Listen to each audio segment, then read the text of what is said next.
Hey, this is Matt once again. Welcome back to another video. This is a paid request for Lucas. Thank you so much for that. For those interested in requesting any type of videos, movie reviews, re-reviews, random thoughts, streams, commentaries, video game playthrough for an hour, full playthrough, tier list ranking, whatever the case may be, feel free to send it either directly to my PayPal. I do have a CashApp as well. Links are down below in the info box, and I will get to it as soon as I possibly can. And this is for Zombeavers. Yes, Zombeavers. Lucas has been very nice and generous with his request. Thank you so much, man. But yeah, Zombeavers from 2014.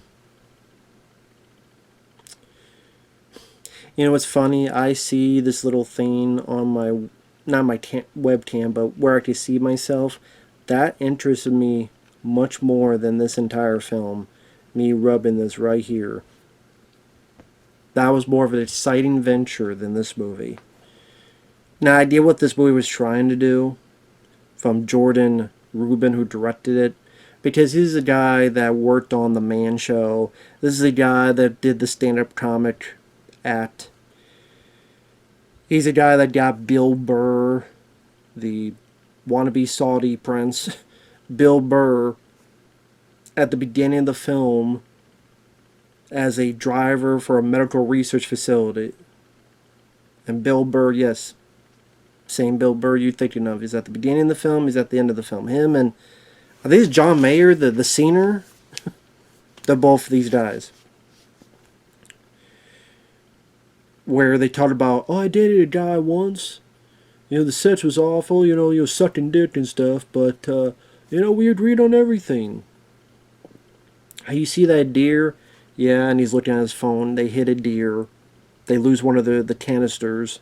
Goes down the creek until it gets to a dam, a beaver dam, and there's beavers. Now, to give credit, the beaver stuff is all practical. When they hit the deer and they see the deer guts in front of the truck, it's practical. When the beaver becomes zombeavers and they're attacking the characters, they're practical. They're puppets. When the little bits of gore, it's practical for the most part. For the most part. I can appreciate that. They didn't just go Sci-Fi Channel, everything's CGI. For me, that didn't save the film. Thankfully, the movie, if you take out the end credits and the outtakes, it's an hour and 11 minutes. I give credit to that. So, I can see people, if you want to see a B movie, that you know it's a stupid, silly idea, the title tells you that, and you want to go in, you want to see some goofy zombie beaver puppets. There's a few characters that turn into kind of zombie beavers themselves, with a few decent little effects like teeth, and then beaver teeth come out of teeth, and they some come out of their fingernails, some claws. Mostly look human, but they're rabid.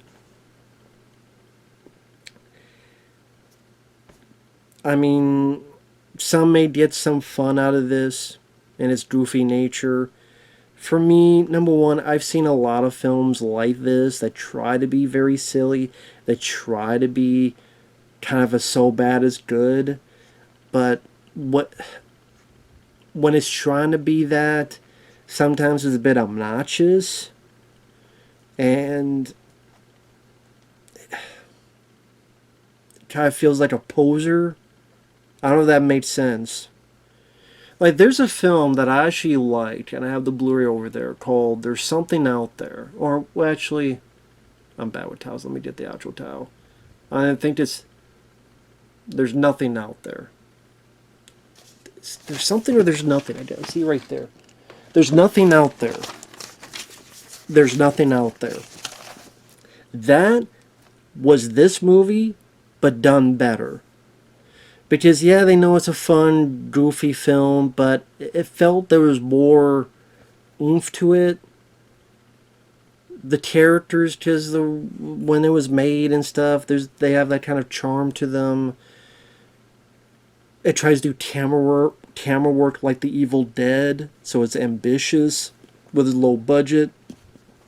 Even the others, without getting in detail, there's little special effects set pieces that are low budget, but they're ambitious. I can feel the ambition. I can feel that we know this is a fun, goofy movie, but they're trying to be a bit more. Even the lead character, who knows a bit about movies, and at a time where they didn't do that kind of stuff,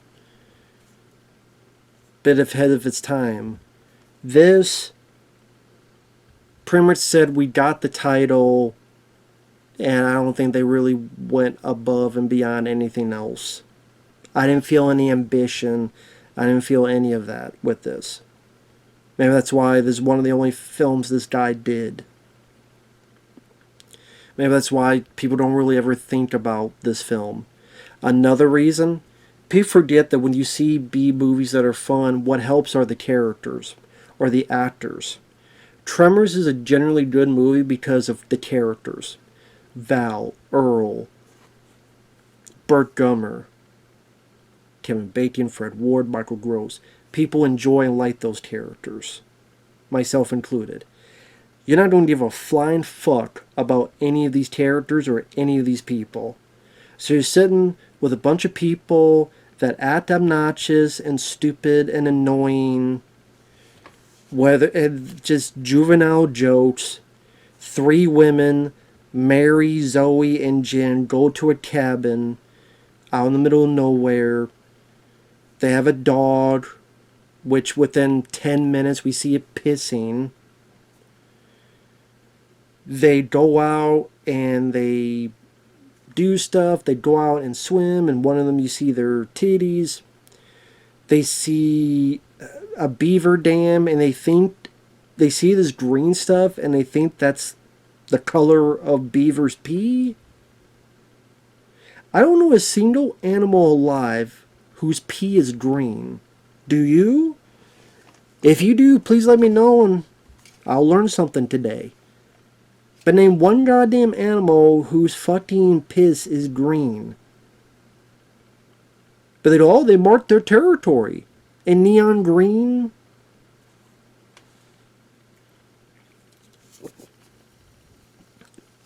Well, it's meant to be stupid, but there's no wit to it. There's no cleverness to it.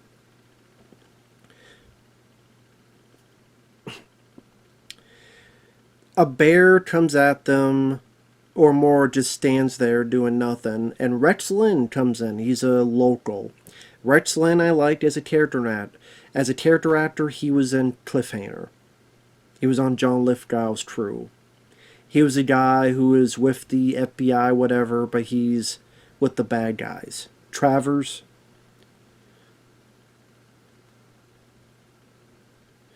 Fucking Section 8, Graylin. Ah, fucking Section 8. On my last official manhunt. Adios, motherfucker. He's a guy that goes through the ice and... Well, not the ice. He crashes through this kind of bridge. He's on top of the ice and stone shoots. Granted 3 times, which is... I love Cliffhanger, but that doesn't make any sense because there was only 1 bolt. That's because they re-edited it because it was supposed to be Michael Rooker shooting him with a shotgun, but anyway. I love Cliffhanger, though, and I like Rex Linn. And I mean, glad he got the paycheck. He's been in other things. He was in Abominable. That's a B movie I enjoy. Just I like Matt McCoy's character. I like the idea that it's like Rear Window. He has this tragic backstory. And he's here kind of not by choice to confront his past as a bit of healing by this medical handler of his. And then there's women across the street. And then you have this Bigfoot type of creature, which looks cool. Like, that felt a bit ambitious at times. Rex Linn had a bit part in that, as well as Jeffrey Combs and Lance Henriksen. Bit parts. But anyway. They thank him. The 3 go back to the cabin. They play games like, would you rather watch your mom get murdered or get fucked by your daddy but your mom watches? I'm like, is this what chits play with? Or play? Are these the games chits play? when guys aren't around, kind of shitty games. So at nighttime, they get scared by some noise and they realize their boyfriends have arrived. Of the three ladies I should explain, there's Mary, who wears glasses. There's Jen, who doesn't like that her boyfriend's there because she knows her boyfriend cheated on her. And there's Zoe, she's the slut, who showed her titties earlier in the lake. The guys, the first time the guys appear, one of them literally turns around and farts at the camera. Again, this is the kind of humor we have. No bit of cleverness, no bit of smartness to it. Just dumb, stupid, annoying, obnoxious, juvenile humor.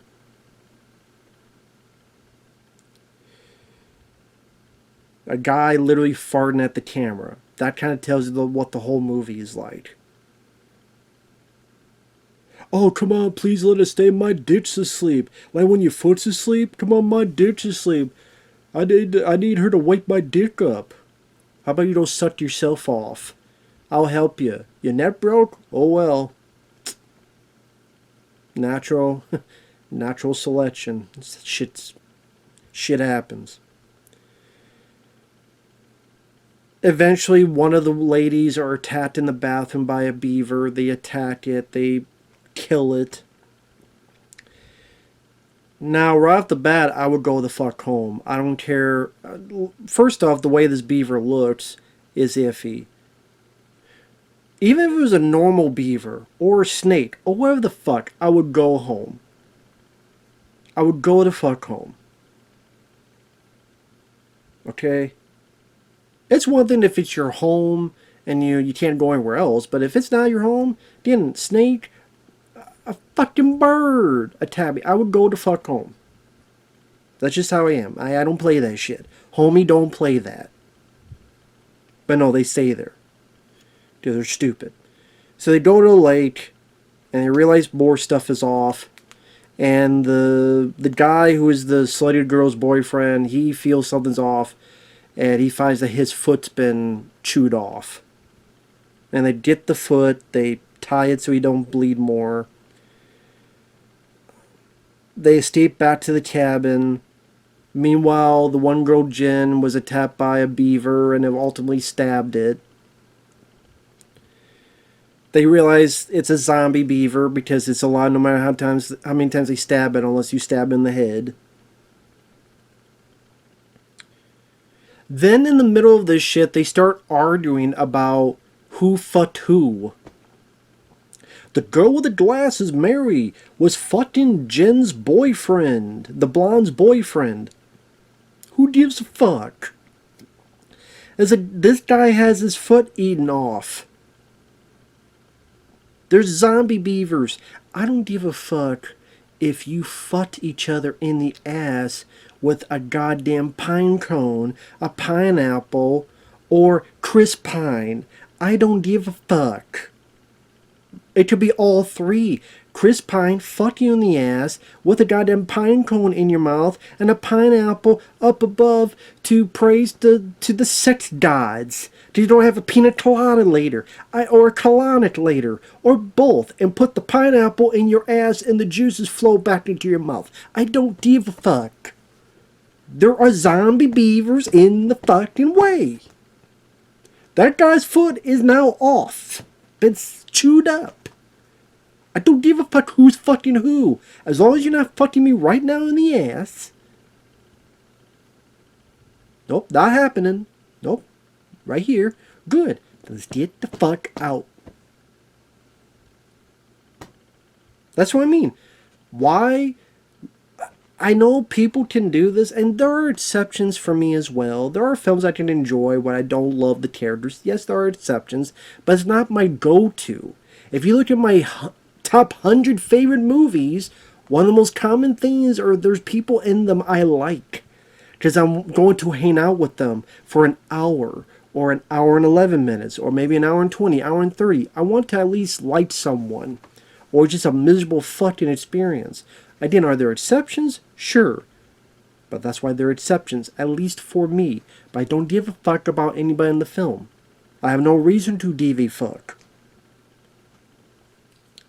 They split up. The girl with the glasses and Jen, which is weird that you leave those two behind since you just had this argument about one fucked the other's boyfriend, but you sure you don't want to split each other up in case you pull more drama bullshit? But no. So those two and the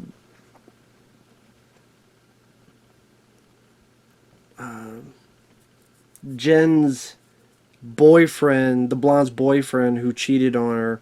You sure you three want to stay together? But whatever. They stay behind. I don't know why. I know they see some beavers, but I still don't know how they can't just get around and all go into the fucking car. But whatever. Squeeze into it.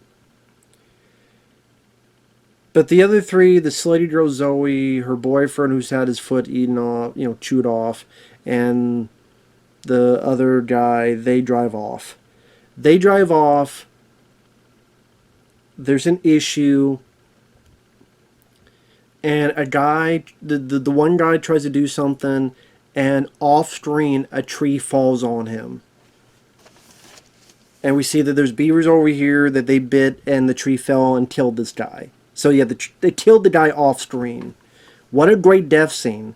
Death by a fallen tree that you don't see, you just see the aftermath. What an exciting death scene. If a tree falls on a guy in the woods in a shitty movie, is this still a shitty movie? Yes, it's a shitty movie because the other thing don't fucking matter.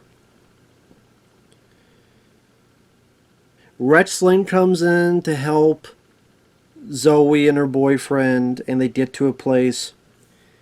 Rex Lynn is trying. He has his running dad that he keeps offering them chicken. You want some chicken? He said, no, I don't want any chicken. You sure you don't want some chicken? But eventually, on both places, some turn to zombies. So Jen, the blonde, her teeth turns to like beaver teeth and some claws out of her fingernails. She attacks the girl with the glasses. The boyfriend that cheated on her eventually bites him in the crotch. Meanwhile, on the other side, the guy whose foot was chewed off, he turns into a creature, bites and kills Rex Lynn. Which, I don't know, when he bites the face and it goes back, it looks like a shitty practical effect. Like, the blood looks like ragu.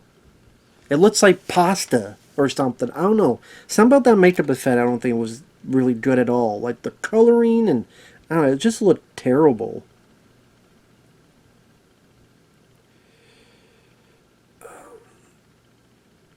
Eventually, Zoe escapes, gets with the one girl, what the fuck was her name? Mary.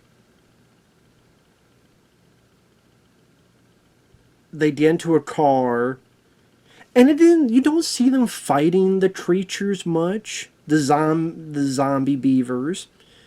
There's not like they get guns, they're shooting them, and the heads are popping off, or blowing them in half, and they're still crawling. There's no, now we gotta fight, and we have these fight scenes with these people who are zombies, so we gotta kill them in gruesome, disgusting, crazy ways, like the Evil Dead. No. They fucking leave, and most of them are still there. Now it's more zombies. There's the blonde girl that they kind of stop the car and kind of run over. But they don't kill any of them. They don't battle any of them. You don't do nothing. That's what I mean. Not much ambition other than, it's funny, we got zombie beavers, right? Well, okay. Well, it can make for, maybe people have fun with the trailer. Eventually, the two escape. But then Mary turns.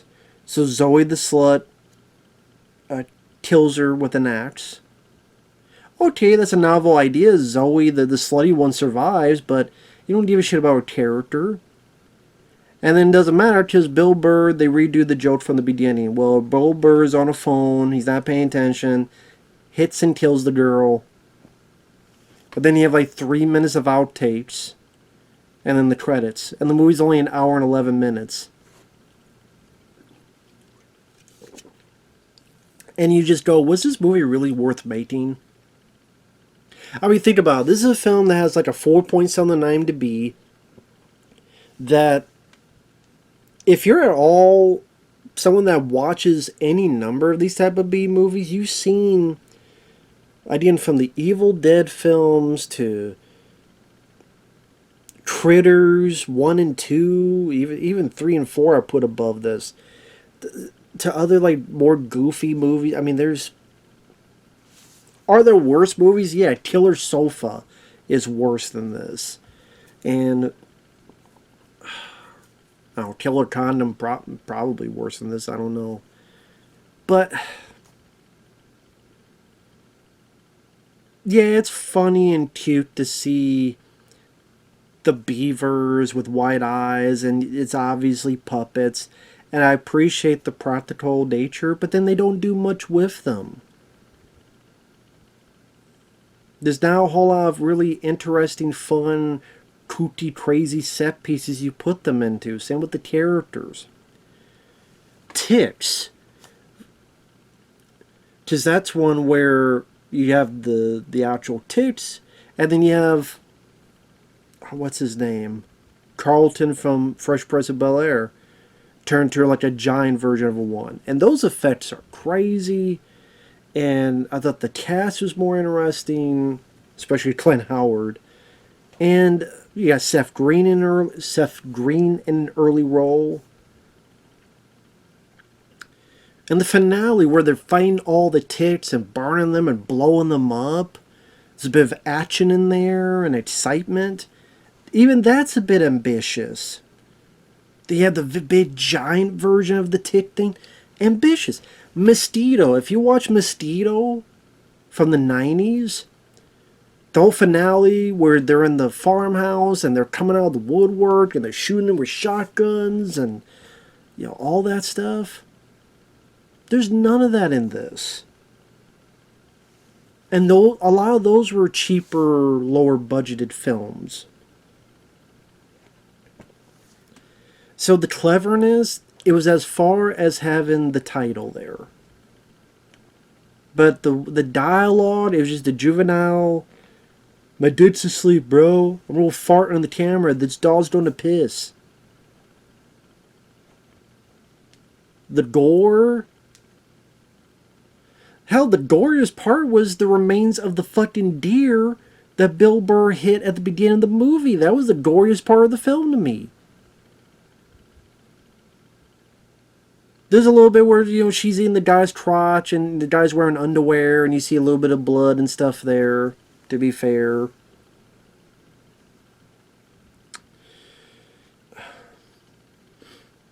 But yeah, I mean, unless it's like a rainy night and hey, it's an hour and 11 minutes, again, without the outtakes and end credits, you go in, you may be like, it's there, it's a time waster, I had some fun. I can understand, but for me, when I've seen so many films, I've seen so many of these type of films, even just zombie films, it didn't bring anything that fun to the table. Shitty, lackluster, lame characters,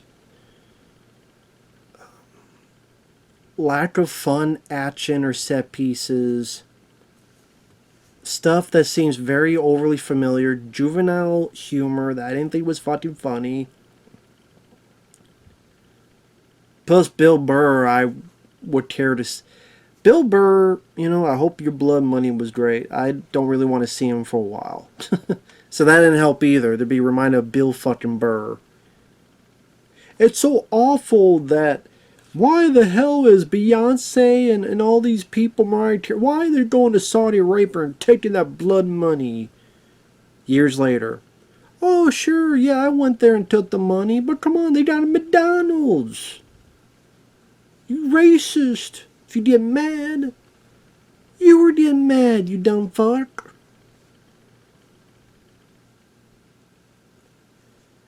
It's so awful in America, but it's so great in Saudi Arabia. Really? Fine, go there with a person, suck a dick, get caught, and we'll see what happens to you. Then you tell how good it is over there. Be my fucking guest, Bill Burr.